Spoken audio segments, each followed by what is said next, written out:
90s காலத்தில் comics தினத்தந்தியில் ஒரு என்ன கன்னித்தீவா அவன் ஏதோ இன்னும் ஓடிட்டு தான் இருக்குன்னு நினைக்கிறேன்.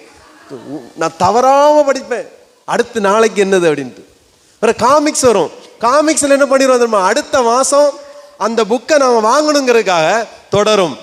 அது ஒரு த்ரில்லிங்காக முடிச்சு விட்ருவான். அடுத்த மாதம் அந்த புக்கை வாங்குவோம். 10 ரூபா புக்கு வாங்கி தான் ஆகணும். இதே மாதிரி தொடர்கிற பைத்தியம் பிடிச்சிரும்.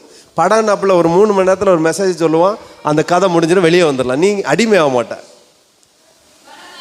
ஆனால் இந்த சீரியல் 3 வருஷம் 2 வருஷம் 1 வருஷம் அப்படி போயிட்டே இருக்கும். டெய்லி இது உப்பு போடுறது போல பருப்பு, உப்பு போடுற போல சீனி போடுற போல உப்பு, கிறுக்கு பிடிச்சலாம் இருந்தது.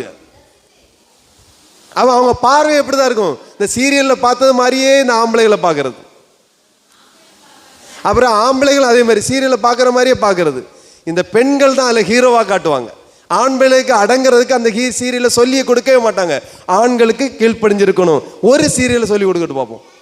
வேதம் சொல்லுகிறது, ஆண்டவர் குடும்பத்துக்கு தலைவராக இருக்கிறார், ஸ்திரீக்கு புருஷன் தலையா இருக்கிறான். இது ஆர்டர், கர்த்தருடைய ஆர்டர். நீ ஆணுக்கு பெண் நிகருங்கிறது உரிமையில்.